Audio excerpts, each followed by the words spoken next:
People don't have disabilities, just different abilities. Hi, my name is Marissa Grice, and this has been my motto since I heard my Intro to the Exceptional Child professor say it my freshman year of college. This happens to be one of the truest statements for me, and this is why I want to be a special education teacher.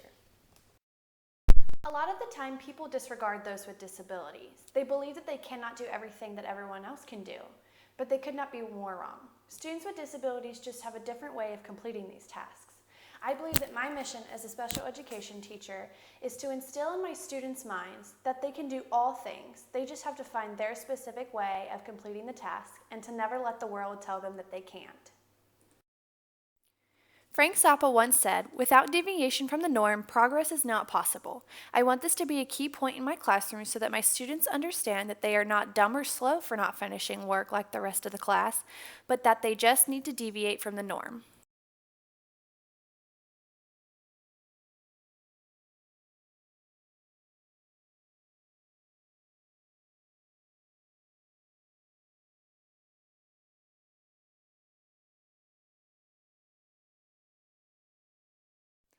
I first decided I wanted to be a teacher when I was in elementary school. I would always play school with my friends and I loved learning, but it wasn't until I started middle school that I knew I was called to be a special education teacher. My 6th grade year, I met a boy named Jan Edker, and this boy changed my life for the better. Jan was diagnosed with autism and fell on the more extreme side of the spectrum. I was quickly drawn to him. I spent many days with Jan after school playing video games and helping him with his homework. I had tutored students before, but he took longer to understand the concepts. This is where I learned that I had much love and patience for this boy with autism, and I knew I had what it took to teach special education students. Over the years, I continued to work with Jan as well as other special and regular ed students at my schools. Since then, I have participated in many opportunities to work with children. I was involved in a buddy program where we could meet every week with a student we were assigned to in an elementary classroom. This took place from my freshman year to my senior year of high school. We would spend time playing games, working on projects, and mentoring them. As well, I have taught and worked on many vacation Bible schools where I have worked crafts, Bible lessons, and been a part of the drama program there and at my school. After I graduated salutatorium in 2013, I was a coach at a summer volleyball camp, working with students ages 5 to 16. I have tutored students in elementary, middle, and high school, and participated in over 300 practicum hours in local elementary, middle, and high schools. In addition, I have been a part of the Best Buddies program here at Flagler, where I volunteered at a group home for adults with disabilities. I am a part of a large family of 6 and am the youngest of 4 children. We are a very close Christian family, and because of them, I have become the confident, outgoing, and caring person that I am. I have played volleyball for the past 9 years and was a collegiate athlete at my previous school, Bluefield College. Volleyball has taught me dedication, perseverance, and teamwork.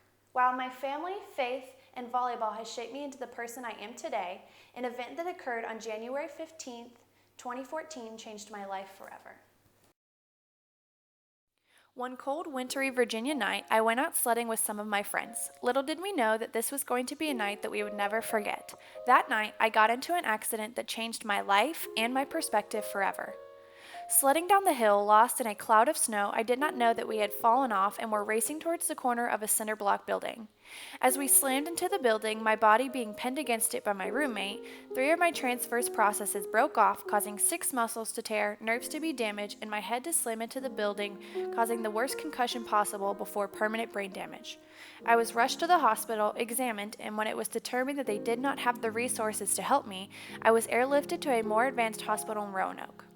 I was put through numerous tests and scans. When my evaluations were complete, it was concluded that I had broken my spine, resulting in the paralyzation of my left side from the waist down, and that I had an extreme concussion. I was hospitalized for a week and then put in a rehabilitation center for another week in order to learn how to live this new life. While in rehab, I received physical, occupational, and speech therapy to help regain feeling and movement and to nurse my mind back to health. Luckily, as you can see, I am not paralyzed. After rehab and a lot of time, I regained feeling and movement in my left leg and have almost no physical or mental repercussions. I struggled through this experience but found the light in it as well, whether that was dressing up as a grandma, as my nickname became amongst my friends, or having a photo shoot with my roommates. It might sound like another sob story to you, but for me, it's not. It's a story of resilience, of hard work, and newfound understanding. I strongly believe that everything happens for a reason. Sometimes we just have to dig a little deeper to find it. I believe that God put me in this situation to help me later in life in my career. While dealing with this, I was finally able to understand what people with disabilities are really going through and feeling. I was physically impaired to understand their physical structures, and I experienced cognitive delays to understand their mental, learning, and communicative disabilities. Because of this accident, I am able to relate with my students on their level. I have become more understanding, patient, and resilient. I want my students to feel loved and important. I want to be their biggest fan.